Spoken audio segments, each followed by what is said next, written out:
Hola a todos, estoy aquí con mi amiga Selene. Ella es periodista, me va a hacer una entrevista que les voy a dejar próximamente en el link para que ustedes la vean posteriormente sobre el tema de los testigos de Jehová. Pero ella justamente quiso hacer este video porque es bien interesante saber por qué a un periodista le interesa saber sobre el tema de los testigos de Jehová. Porque no es muy común que la gente se interese sobre eso, la gente tiene conceptos sobre la religión que muchas veces nosotros no sabemos. Celeste, ¿tú qué pensabas antes de los testigos de Jehová? Antes de empezar todo esto. Pues bueno, primeramente, ¿a qué te dedicas tú? Ok, de acuerdo. Bueno, yo soy Selene, soy periodista.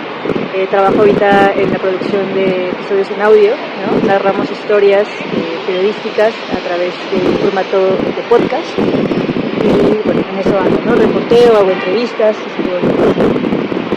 ¿Y qué te dio por empezar a investigar sobre los testigos de Jehová?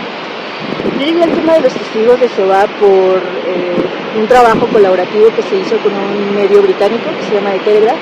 Ellos estaban investigando los casos de abuso sexual infantil que ocurrió, bueno, lo que pasó en la comisión en Australia, pero también un poco lo que pasaba en Inglaterra y en Estados Unidos. Y la parte por la cual yo entré en esa investigación fue que querían buscar a uno de los agresores que huyó a México.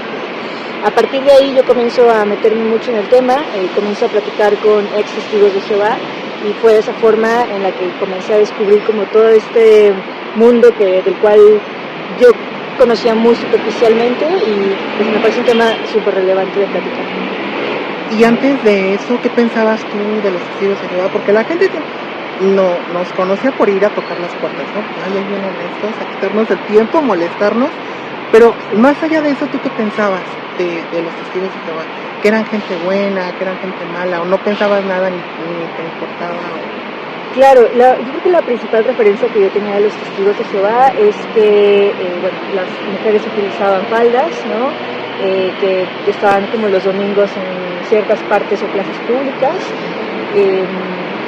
y que era una comunidad muy cerrada. Creo que principalmente yo sabía eso, ¿no? Que es una comunidad que difícilmente tienes acceso si no es que eres parte de esa comunidad.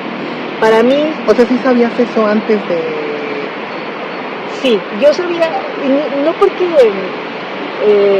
ya lo hubiera intentado, sino porque era muy intuitivo. Yo sabía que ellos tenían ciertas creencias, ¿no? De lo que te contaba hace rato, ¿no? Que mis papás solamente decían, no abran la puerta, sí. Porque sí, ya teníamos vecinos que de pronto iban a tocar y decían, no abran la puerta, ¿no? Porque no nos van a dejar, no nos van a soltar.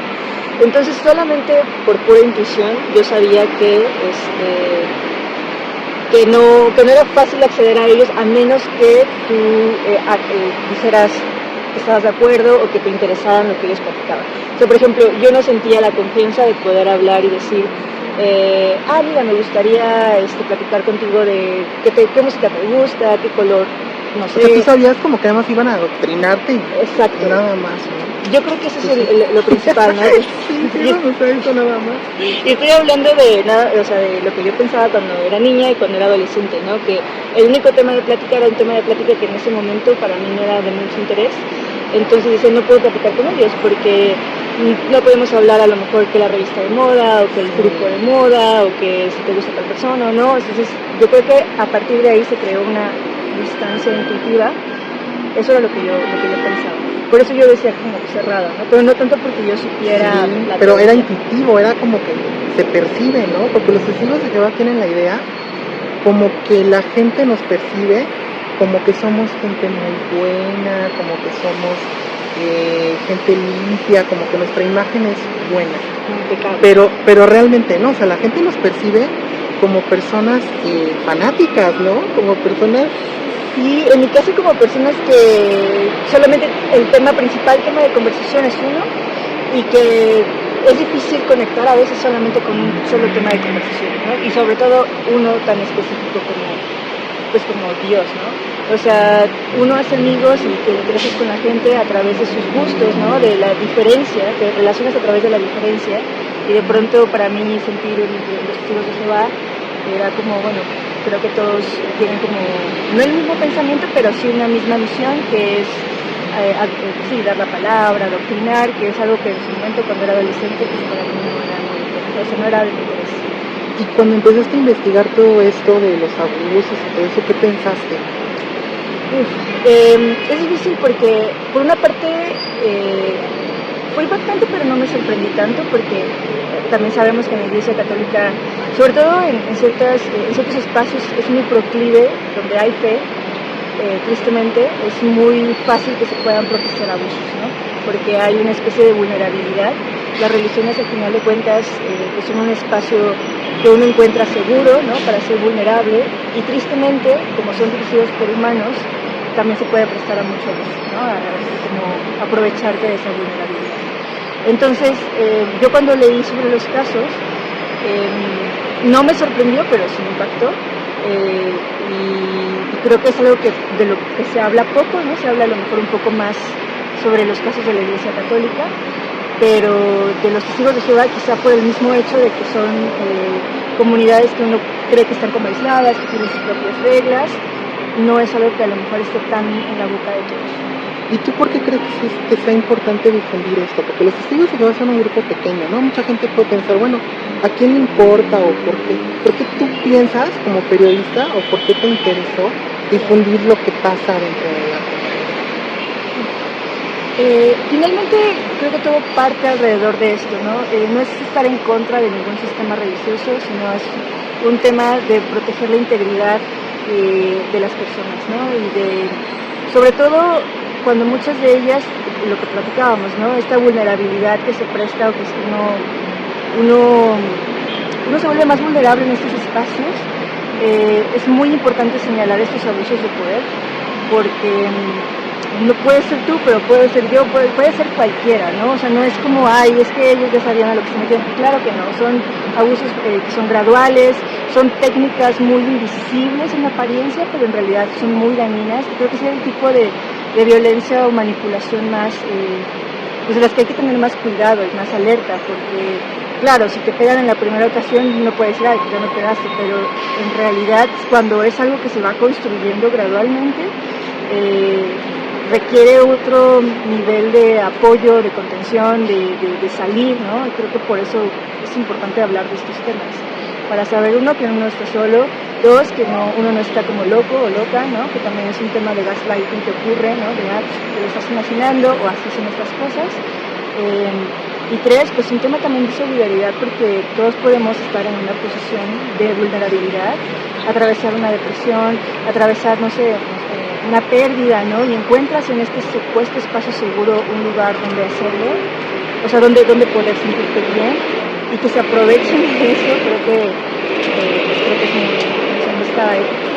Y es lo que me comentabas, ¿no? Porque ahorita ya para concluir me vas a decir un poquito sobre qué hacen en la plataforma donde tú trabajas, para que también les voy a dejar el link, para que también visiten lo que hace Selene, que es bien interesante, pero cómo los abusos que ocurren no son sistemáticos en varios sistemas sociales, como lo que hablábamos de los grupos indígenas, ¿no?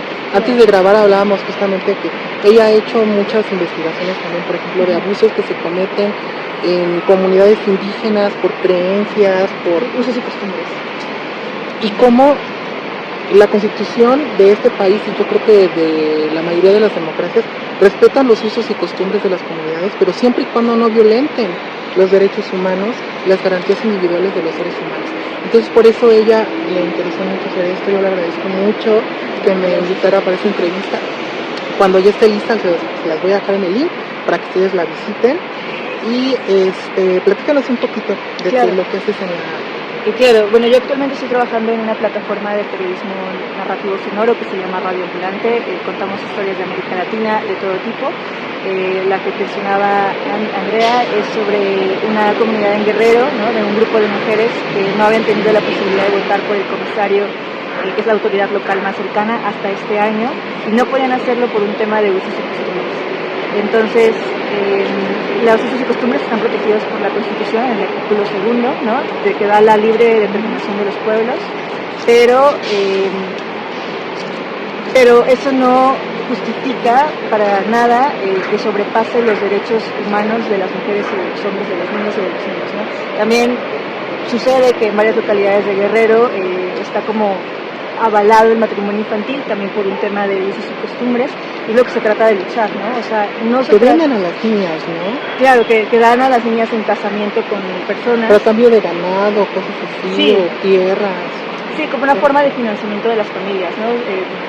Hay que recordar que son familias que viven en poblaciones muy marginadas, entonces estas transacciones que hacen con las niñas es como una especie de moneda a veces, ¿no?, de cambio, que está muy arraigado a nivel cultural, pero no porque esté arraigado a nivel cultural se tiene que justificar, ¿no? Porque sobre todo viola los derechos de las niñas, de decidir con quién casarse, ¿no? De información, también un poco de anticonceptivos o de qué hacer con su cuerpo, ¿no? Entonces, pues son historias que tratamos en Radio Ambulante, así como tenemos de ese tipo, también tenemos otras un poco más ligeras, ¿no? Los invito a que se echen una vuelta, es un podcast, lo pueden escuchar mientras limpian o caminan o están en el transporte público, y la entrevista que vamos a hacer con Andrea va a salir también próximamente, entonces ya les estaremos contando. Y por favor no olviden escucharlo, seguirlo, porque muchas veces nos cerramos únicamente en nuestro núcleo sobre nuestras historias como testigos de Jehová, ¿no? Ex testigos de Jehová, es que yo fui, nada más nos cerramos en eso, pero las historias de abuso se repiten, ¿no? Yo siempre he dicho que el escenario cambia, pero las historias son las mismas en comunidades cerradas.